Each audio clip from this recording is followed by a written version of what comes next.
What is up, everybody? This is the Sharp Angles podcast, the Monday edition, the Monday afternoon edition of the Sharp Angles podcast, where we talk about the injuries from the week that was. We talk about the waiver wire, everything to get you ready for the upcoming week of football. And if I'm talking about injuries, there's only one person to do it with, and that is Tucker Bagley. How are you doing, Tucker? Well, I'm playing a little injured myself, Ray. I tried to use a new kind of moisturizer this weekend. I think I had a bit of an allergic reaction. My face is red. It's bumpy. It itches quite a bit, but Yeah. we're gonna tough it out. I had Michael Pittman's dad give me a pep talk, and here we are. Well, my face is generally red in the room that I record these in because I don't know, there's something about our air conditioning unit that doesn't really hit this particular part of the house correctly. And as those who are watching on stream, which by the way, if you're watching on stream, we appreciate that. We do this live on YouTube every single Monday afternoon at 4 p.m. Eastern. Go to YouTube, search Sharp Football Analysis, click subscribe, you'll get notified when we go live.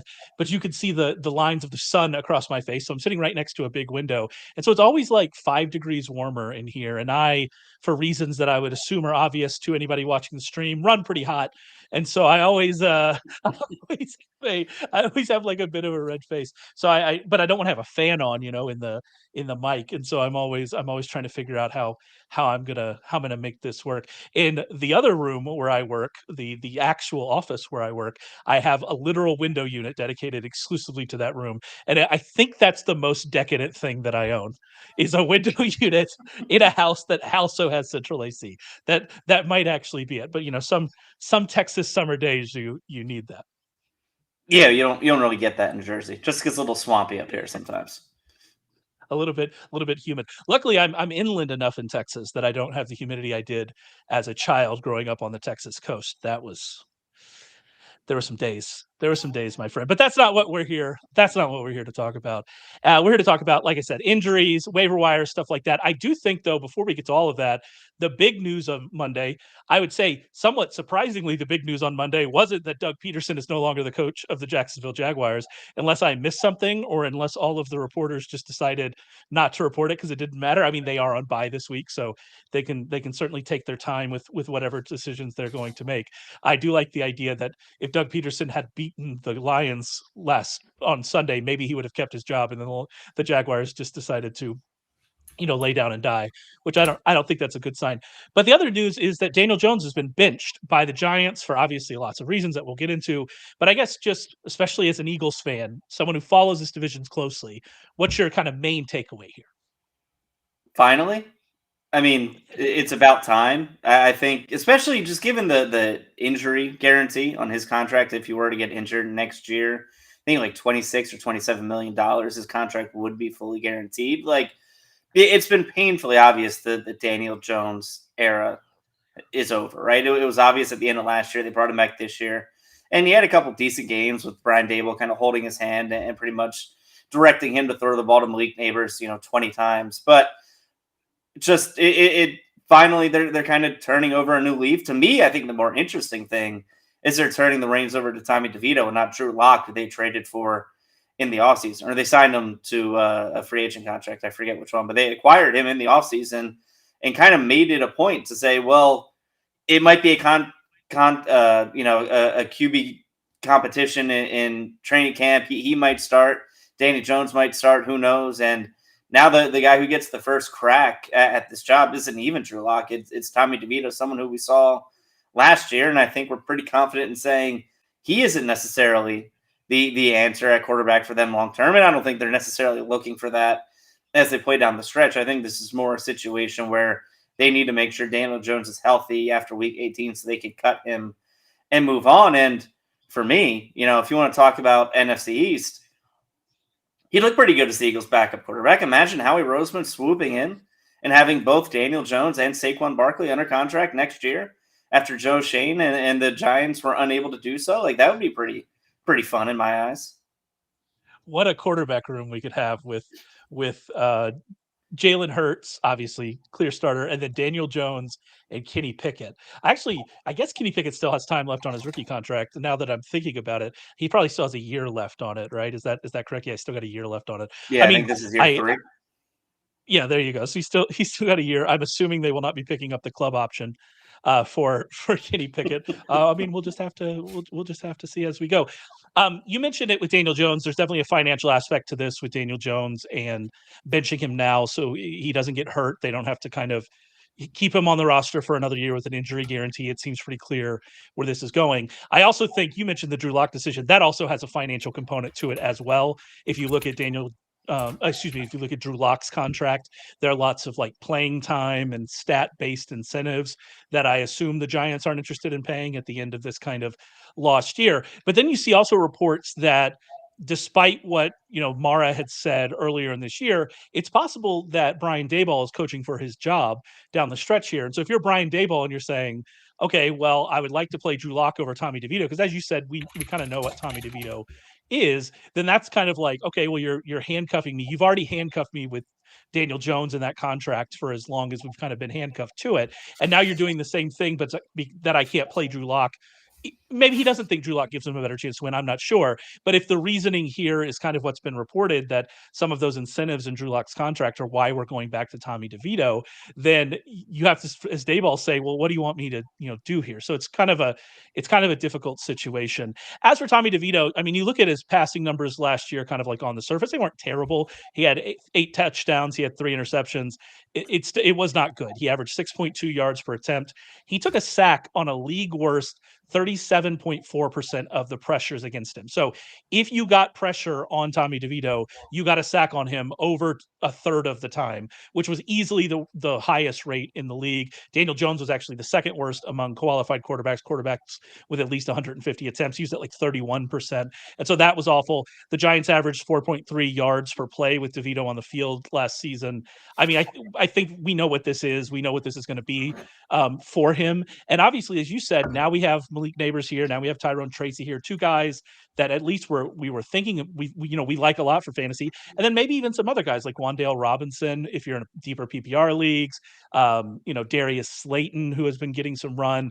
If you're in like a super deep tight end premium league, we've seen an increase in usage for the rookie Theo Johnson, the rookie tight end.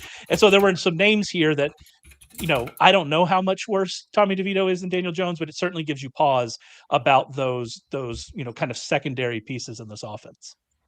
Yeah, I don't think Tommy DeVito necessarily raises the ceiling that much. I don't know if he necessarily lowers the floor that much based on what Daniel Jones has done this season. But like you said, it just kind of adds another unknown into the mix of an offense that necessarily isn't putting up big numbers, isn't moving the ball up and down the field. And if they were, obviously Daniel Jones wouldn't be losing his job today. But yeah, I think you kind of look at this, and even though this was an offense that maybe had a couple pieces that were just such high volume pieces that you could work with them in a fantasy setting, as switching from Daniel Jones to Tommy DeVito, maybe something changes with, how they distribute those touches, though I don't think they're going to be, giving the ball to Malik Neighbors or Tyrone Tracy less based on, the success they've had in recent weeks. But yeah, it certainly gives you pause just because it's another variable to throw into a somewhat, toxic situation. I don't know if toxic is the right word, but it's not a great situation to be throwing question marks into right now.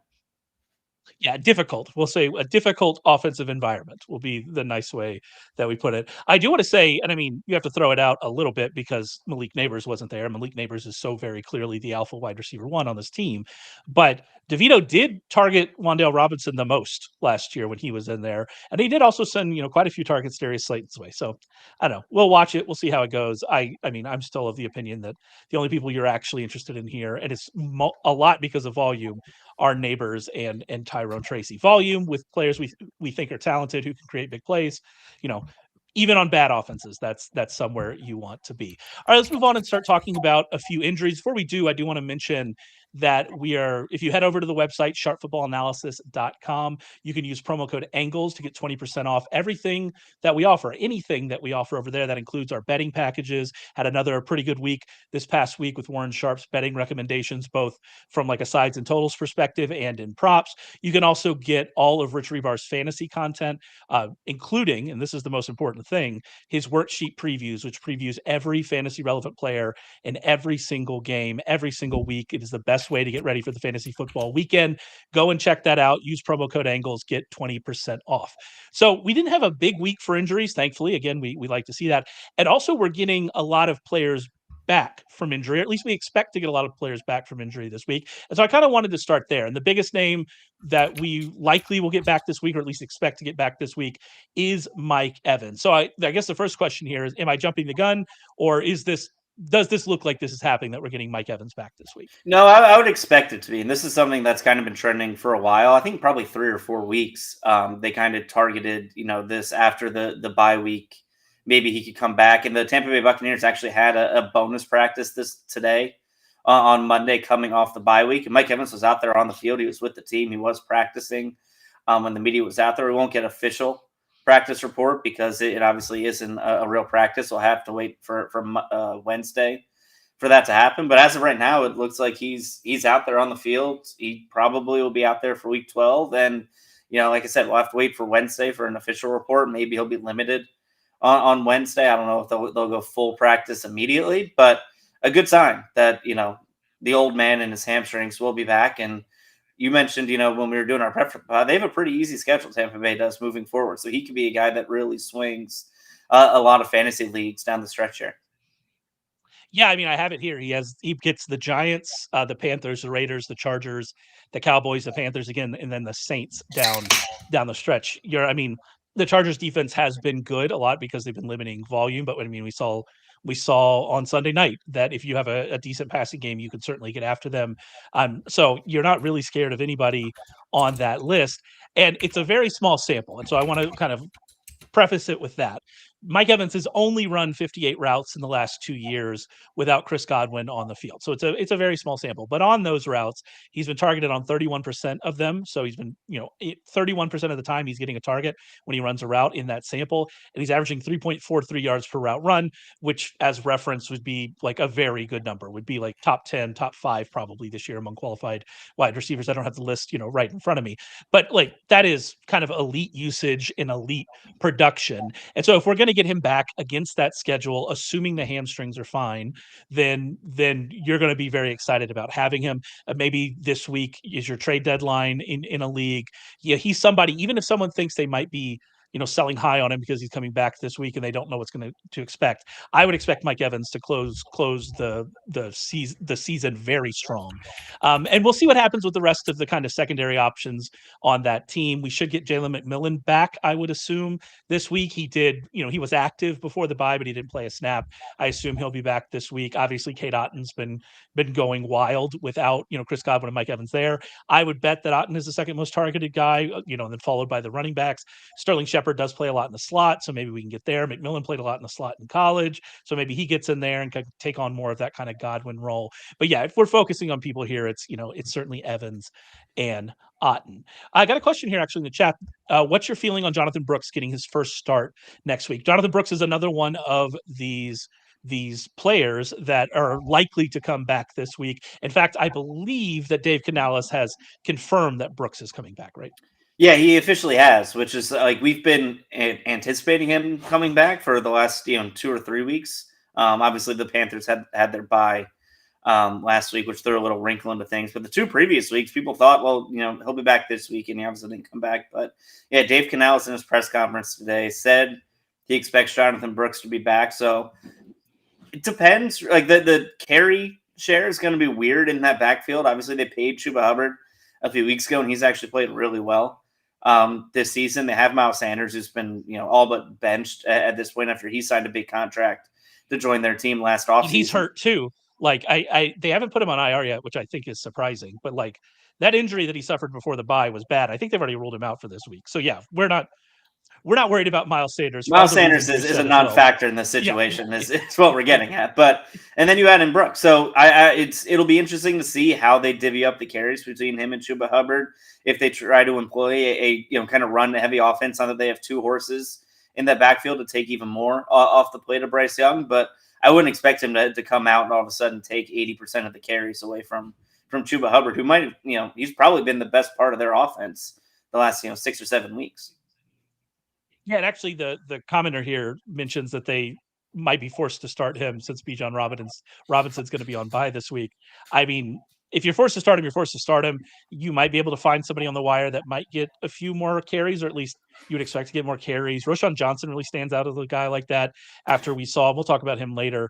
After we saw him take on a kind of larger share of the work, although I mean the Bears have the Vikings, it's not like it's a good matchup for him, and so it's not, you're not super excited about it. I am worried about what Brooks's workload is going to look like for the reasons you mentioned. That Chuba Hubbard has been good.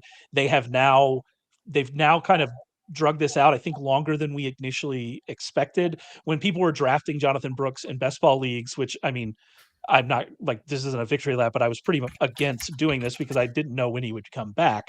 But when they were doing it, they were thinking, all right, we're going to get him back for the stretch run, and then maybe we get him as the lead back down the stretch. That seems very unlikely now that they've paid Chuba Hubbard and how good Chuba Hubbard's been. Miles Sanders was getting around like 4 touches per game, something like that. I would put that number higher for Brooks. I would suspect it's, over that pretty easily. But what is that number in kind of this offense that we can't trust anyway? And it's a tough situation. He's definitely a stash in dynasty leagues. If you want to keep him on the bench in redraft leagues, and that's kind of your option. You're in a deep league. I get it.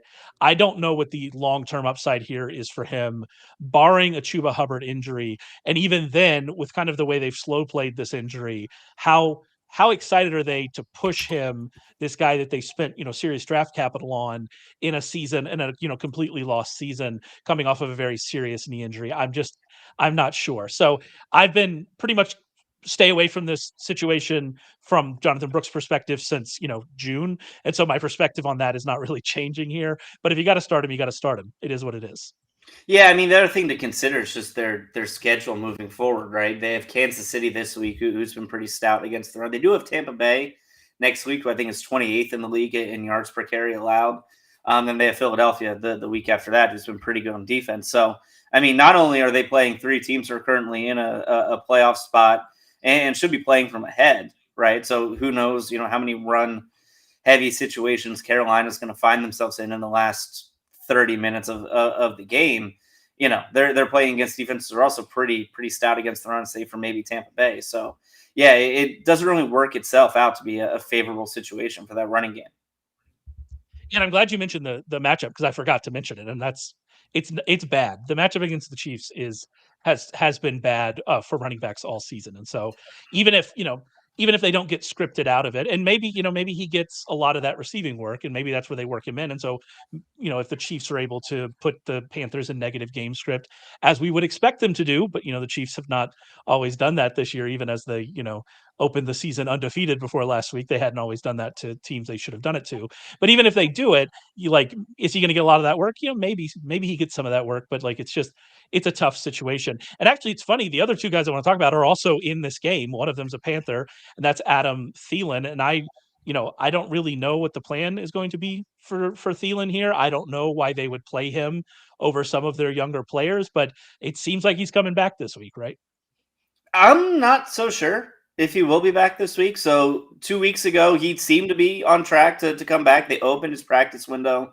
He was limited in practice on Thursday or Wednesday and Thursday. And then Friday, he didn't practice. And then he didn't practice the entire week after that. And they had to activate him last Wednesday just because the 21-day practice window was up. It was kind of funny. It was a weird situation because it was the middle of their bye week that his practice window ended. So they had to activate him prior to their bye week. And then today they had a bonus practice, much like the Tampa Bay Buccaneers did. And Adam Thielen wasn't practicing with the team. He was off to the side. He was hanging out. He was just standing there. So all of that makes me believe that he had some sort of setback 2 weeks ago. They jumped the gun by, activating him and activating that practice window. And now he's taken a step back. He's had a setback. He's still dealing with that hamstring injury. Dave Canales didn't comment on it. I think the, kind of stance from the Panthers' perspective. So we'll wait and see. We'll wait and see what happens on Wednesday. But I wouldn't be shocked if he wasn't practicing on Wednesday, if maybe he's limited Wednesday and Thursday, and then we see what happens Friday. But I would lean towards hopefully he plays, because I've had Adam Thielen stashed my bench since week 3 because I thought he's at least a professional receiver. Maybe he'll get some touches in that offense. But yeah, as of right now, I wouldn't say it's a total guarantee. Like these other guys are talking about, it seems more than likely. We've seen positive steps. Adam Thielen for the last 2.5, 3 weeks, I've been really, really pessimistic on. So I read this tweet from Steve Reed, a good reporter from the AP of the Panthers, and I guess when I read it, so Canales said he fully expects Jonathan Brooks to play on Sunday, and I guess I went with that fully expects and went it to Adam Thielen.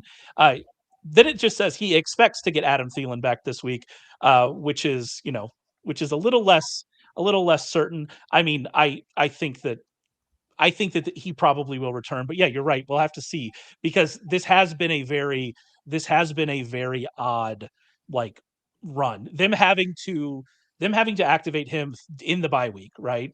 After he didn't practice is it's strange. It's a very odd thing. But on the other end of that, if you're saying, well, he does play this weekend, the fact that they went ahead and activated him and didn't just say, all right, well, I guess we're done for the year, means they want to use him, means they want to play him and they want to play him snaps and get him targets, which again, I don't really understand 100% why. I guess you do want to have professional receivers out there for Bryce Young if you're going to continue to start him, which they're going to continue to start him this week. And Young loved throwing to Adam Thielen last year. It was 25.8% of his throws last season went to him.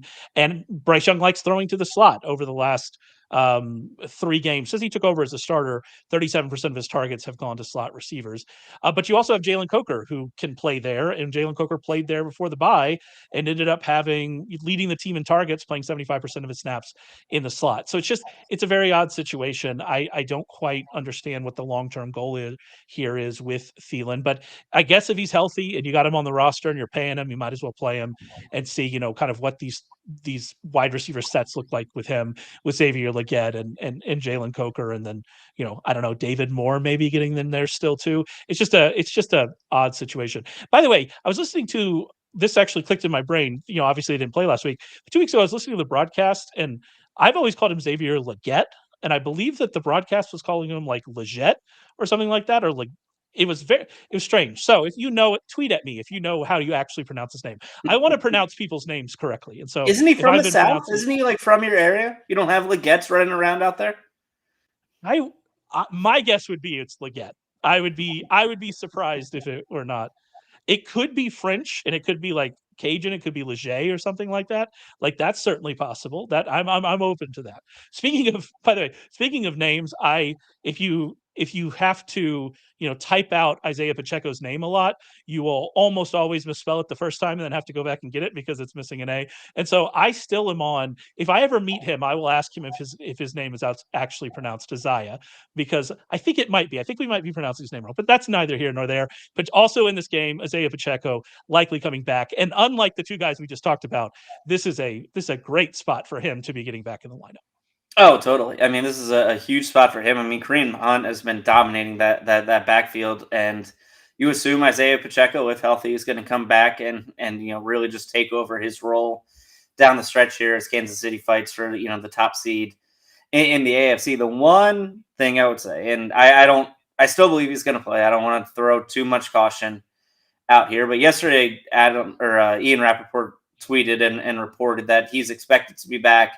And then Andy Reid was asked about it earlier today during his press conference to expect Isiah Pacheco to play on Sunday. And he just said, we'll see how the week goes. So that could just be coach speak. I assume it's just coach speak. I don't think there's been any sort of setback. I don't think it's an Adam Thielen situation where he's still hurt. I think Isiah Pacheco's ready to go. Remember when he originally got hurt in week 2, it was viewed as a 6-week injury. I think we're now up to week 9 since he got hurt, right? It's been 9 weeks since that happened. So we're well past the time of him coming back early. I think he's going to be back. I hope he's going to be back. I will just say Andy Reid didn't seem that excited to have him back earlier today.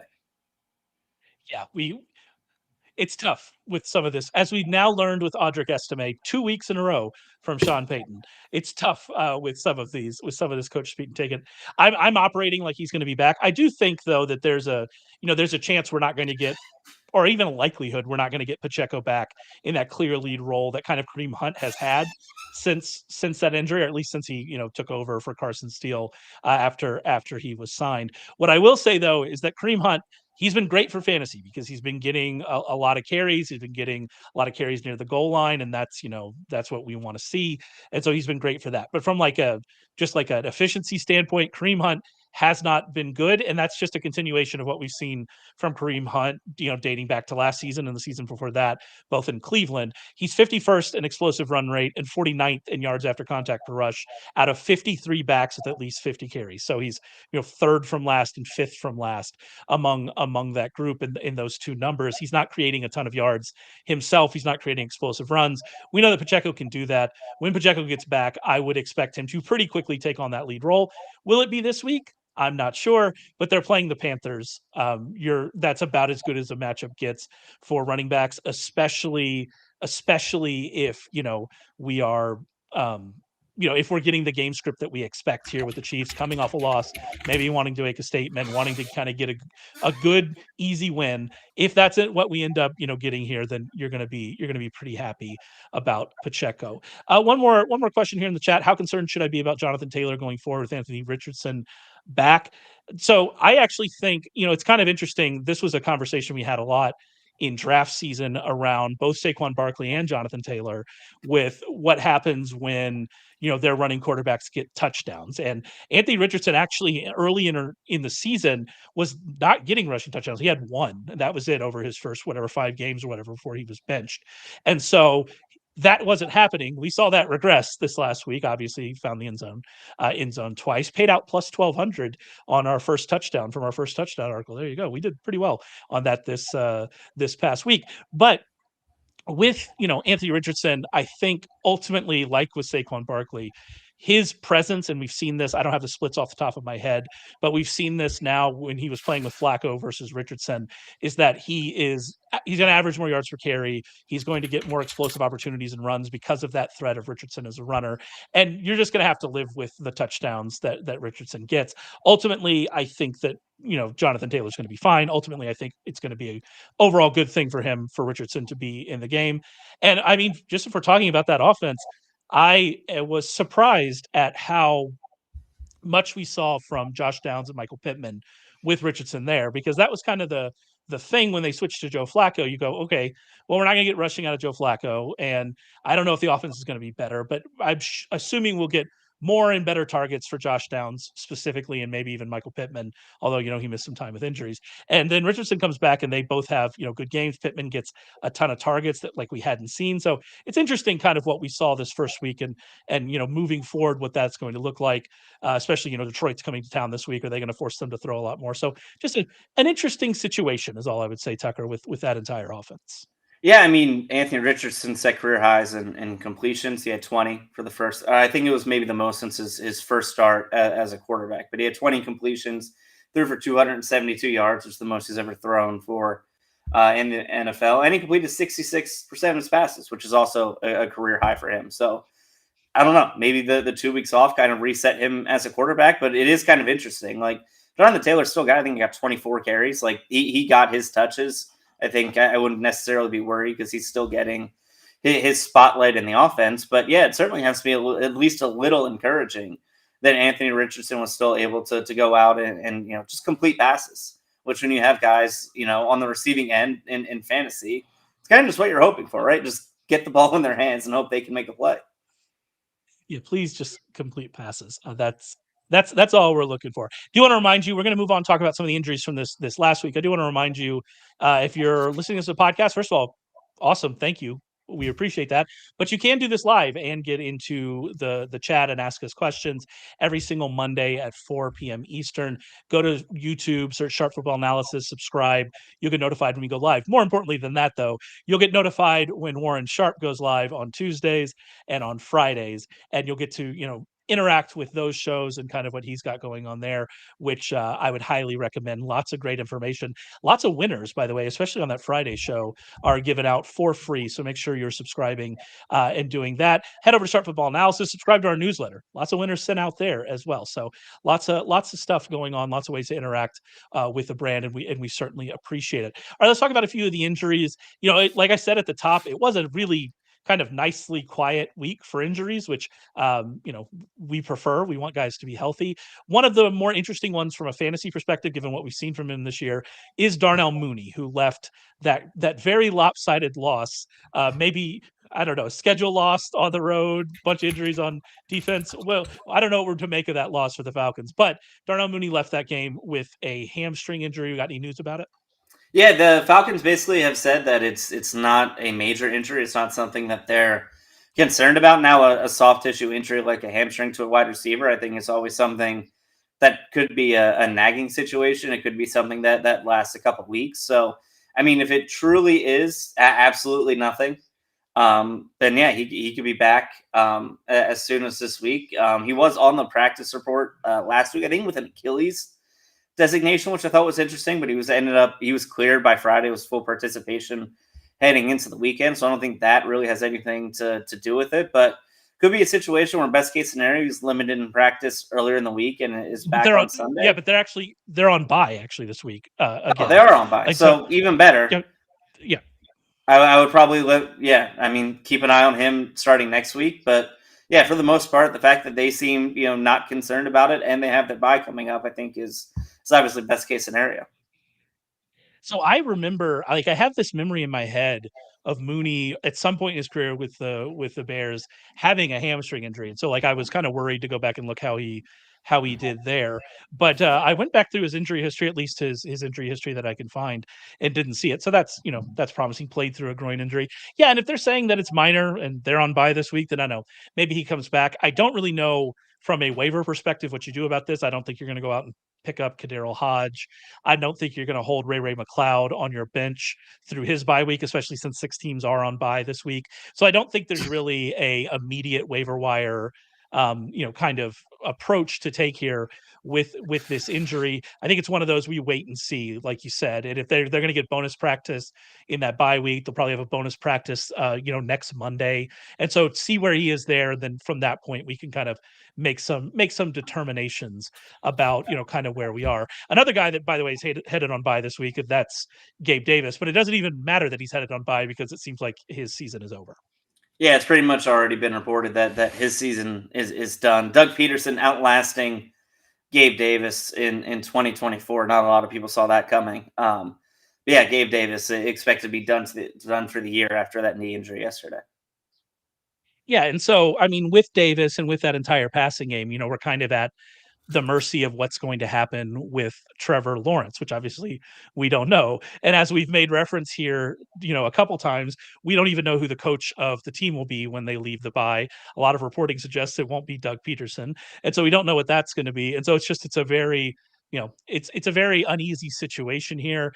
And I guess my question is with this injury, I mean, I don't want players to suffer injuries. I do care that Gabe Davis suffered an injury, but from a fantasy perspective, do we care? Does it change our approach to this offense any? I kind of don't think it does. Evan Ingram, Brian Thomas, that's probably all you're really interested in. Maybe my Parker Washington dream is still alive. Maybe that exists in deep leagues. We'll see with him. I mean, the backfield is definitely more interesting with Tank Bigsby and with his health kind of coming out of the bye. You'd assume he'd be back, right? But that's certainly more interesting from a fantasy perspective and what we're going to see from Travis Etienne the rest of the way than it is, anything I think to do with this receiver room. Yeah, I just think this entire passing offense, like you said, with the exception of Brian Thomas and Evan Ingram, who's really turned it on in recent weeks and kind of been one of the top receiving tight ends. I don't think there's really anything to get excited about. And you mentioned, even if Trevor Lawrence comes back, it's not like Trevor Lawrence was having a great season and was, completing a ton of passes to these guys. So yeah, it's a tough situation to be in because, like you said, you don't even know who's going to be the coach in 24 to 48 hours. And if they move on from Doug Peterson, maybe they do tell Trevor Lawrence to, hey, go get the shoulder surgery you need. And we'll see you, next training camp. But it certainly feels like the next, 2 to 3 days could really decide whether or not the Jaguars, pack it in and start, playing for 2025, or if they try to push through the last, 6 weeks here and see what they have. Another injury here, we had Tyjae Spears, who left with a concussion, has already been, determined he's in the concussion protocol. So, I mean, I guess our messaging here is the same as it always is with concussions. We don't know, right? Mr. Drake May, who came back after 1 week, which we kind of glossed over because he was healthy. Drake May was able to make it back in a week. So good for him. He deserves a plaque or something for getting through concussion protocol that quickly. Jalen Hurts, who made it through concussion protocol in about 15 minutes.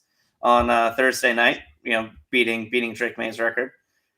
That was rough. I'm choosing not to. The Jose Mourinho quote: "If I talk, I will be in trouble." I think that was Jose. I will. I will leave. I'll leave that alone. For Spears, there's not really like a waiver wire takeaway for this. Spears, Unless you're into he was an Julius ad last week. Chestnut. No, Julius no Chestnut do interest. anything for you? No, there's no even in the deepest leagues. I'm not that fascinated. There was some interest, obviously, in Spears last week because we saw him once he came back kind of take on a timeshare role with Tony Pollard from week 7 to week 9. Tony Pollard had 81% of the running back carries over the last 2 weeks. He has had 64.3%, and that's obviously with Spears missing time because of this concussion in this game on Sunday. And so, this is really more about Tony Pollard. If Spears is out, we're going to expect Pollard to go back to that kind of workhorse role that we've had him in, which you're going to be more excited about starting him. Even, I think they're on the road in Houston. That's right. They're on the road in Houston.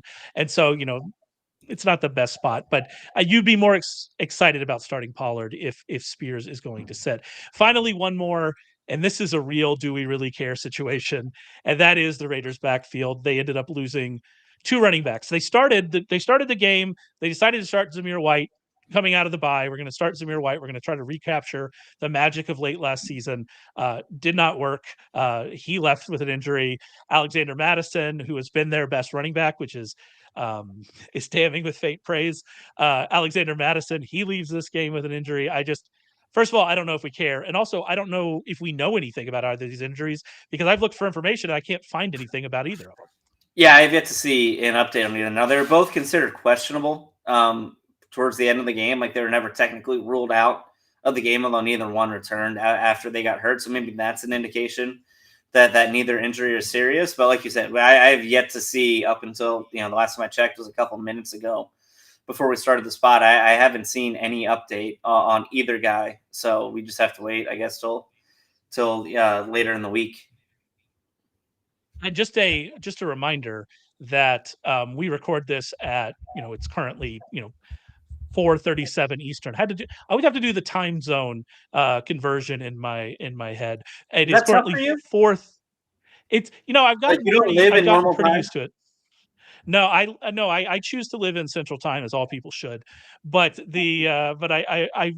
you're getting more used to it. Either way, it's about 4:40 Eastern Time right now. So if news comes out about either of them after that, that's why we didn't kind of talk about it. But like my overall approach here is I don't think I care. Amir Abdullah, he got a touchdown in this game, I believe. He was like the only guy left standing, but he hasn't had double-digit carries in a game since 2017.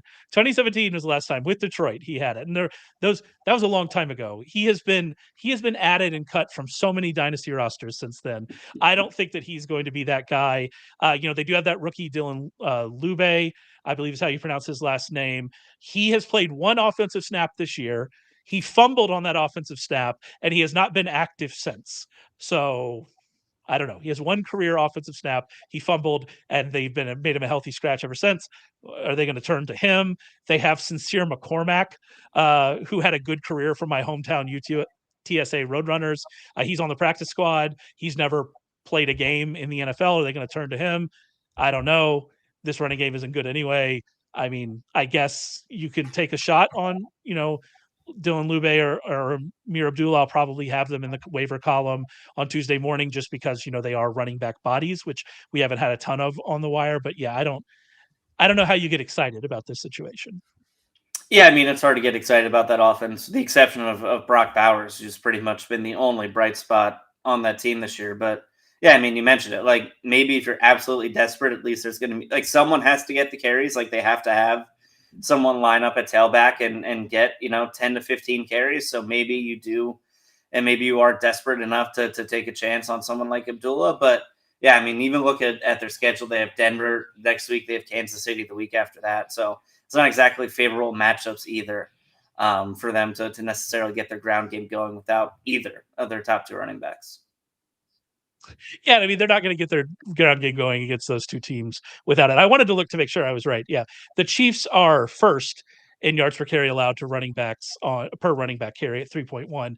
And the Broncos are fourth at 3.7 yards per carry on running back runs. Not exactly what you're looking for if you're trying to find an early down back. One more question here before I talk about a few ads from Austin. Would you trade T. Higgins for Malik Neighbors? I think with the quarterback uncertainty, I'm not doing that. I think I want to be a part of that, that Bengals offense. It's a little bit tough because the Bengals are on bye this week. So if this week is very important to you making the fantasy playoffs and you have to have a score from a wide receiver this week, then, I get it. I think it's close enough for that. But what we've seen when T. Higgins is active, and again, T. Higgins now has a very interesting and long track record of just continuing to miss a couple games here, a couple games there, a couple games here, so we'll see what happens. But when Higgins is active, we've seen that passing game run through him and Jamar Chase, and we've seen that passing game be great with those two guys on it. I want attachment to that passing game, even if it's the number 2 option, because even as the number 2 option, Higgins is getting enough targets in a much better passing game. He is who I would want in that situation. But again, if you just need a score this week, and that's why you're making the deal, I do think it's close enough to kind of to do that. That's kind of my take on it. Both of them are good, players, but I would rather Higgins, I think. All right, let's talk about a few potential ads out there. You know, I want to mention Taysom Hill. We talked about Taysom Hill 2 weeks ago. He hasn't been eligible for the column since then. We set an ad because he's going to get a lot of work in this in this Saints offense. And lo and behold, he got a lot of work this past week. So if he's tight end eligible where you play and he's still available, which he shouldn't be, then you should probably go pick that guy up. Those injuries are not going away. Their wide receivers are not really stepping up, except for a couple big plays now, seemingly every game from Marquez Valdes-Scantling, which I did not expect to continue. So obviously he's out there. We also saw a big play in kind of a Marquez Valdes-Scantling kind of way from Nick Westbrook-Ikhine. So I do want to mention him. I mean, last week I was completely out on MVS. MVS, caught another long pass touchdown, and it hit for everybody. I'm going to continue to be skeptical about MVS.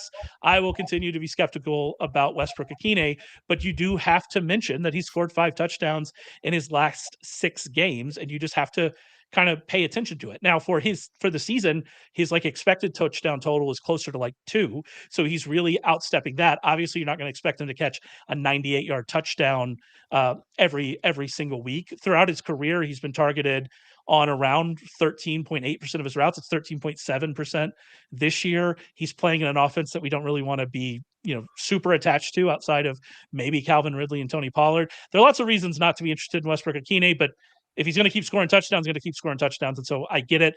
He's not the kind of player I want to invest in, but you definitely have to mention him. Elijah Moore is someone you have to throw out there, especially if you're in, a deeper PPR league. Jameis Winston's thrown 41, 46, and 46 passes since taking over. And I actually mentioned this when Winston took over, that we're probably going to see a lot of passing volume from this team. It's what we saw when Joe Flacco took over late last season. The Browns are 3% over their expected pass rate since Winston took over. So it's not just game script. This is something you should continue to see. I like Jerry Jeudy better. Jerry Judy's always been kind of my number one. That worked out this week. It hadn't worked out before that with, obviously Cedric Tillman, but Jerry Judy's always been the guy that I was targeting. Obviously David Njoku's there. Cedric Tillman's obviously there. I like all 3 of them better than I like Elijah Moore. But if you're in a deeper kind of PPR league, and it's fine that Elijah Moore averages 8 yards per catch, there you go. That's somebody there for you as well. And I kind of mentioned at the top, and this is what I really wanted to get to. We had 2 interesting kind of backup running back performances from Roschon Johnson and Cam Akers. Both are probably still just backup handcuff types. I really think that's true of Cam Akers. 7 of his carries and his touchdown came from late in the third quarter on. Aaron Jones entered that game with a rib injury. I think there's a lot of context there with Cam Akers and kind of the workload he got that I'm not buying it as much, but it is still interesting kind of the work that he got. Roschon Johnson, on the other hand, is more interesting. He only played 7 fewer snaps than DeAndre Swift. He had just 4 fewer carries. Obviously got that touchdown, the first touchdown the Bears had in a long time. Swift came back later and got a touchdown himself. So, he also found the end zone. I will say that Johnson played more in the second half than Swift did. We'll see what that means. I believe it was 10 more snaps than Swift did. And so it is, it's an interesting situation.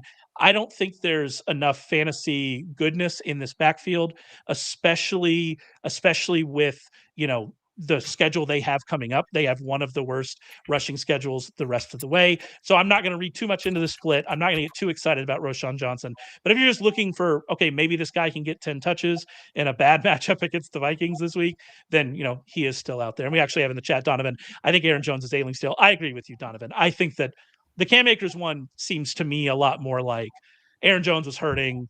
They let him close out the game. The Roschon Johnson one is more interesting, although do you really want a running back in a timeshare in that offense?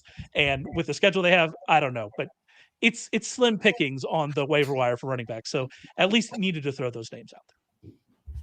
Yeah, you mentioned. I mean, neither guy has necessarily super high upside unless there's another big change in their current situation. But that's kind of the point we've reached themselves in, and it kind of happens this late in the season, right? Like most people are tapped out, as far as the waiver wire goes, and as far as just who's available, right? As the injuries stack up and some teams shut down guys for the season, maybe we get some more advantageous matchups. Right now, the pickings are slim, as you said.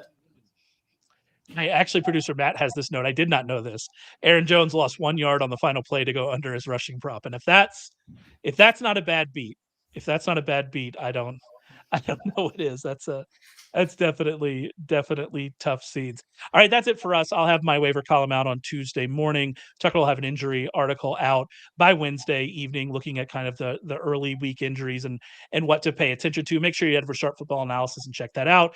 Starting on Tuesday, we're going to start publishing the worksheet for the week. Rich's worksheet previewing every fantasy relevant player in every single game, every single week. Those start to go up on Tuesday. We finish putting them up on Wednesday. They're available to you early in the week for you to read through them and be ready for the weekend, be ready for Thursday night football, make all your lineup decisions. All of that is part of our fantasy package, which you can get for 20% off using promo code ANGLES. Make sure you do that. Make sure you go to the YouTube, search Sharp Football Analysis, subscribe, get notified when we go live. We appreciate everybody's support. We appreciate you sticking with us, and we'll be back to talk with you next week.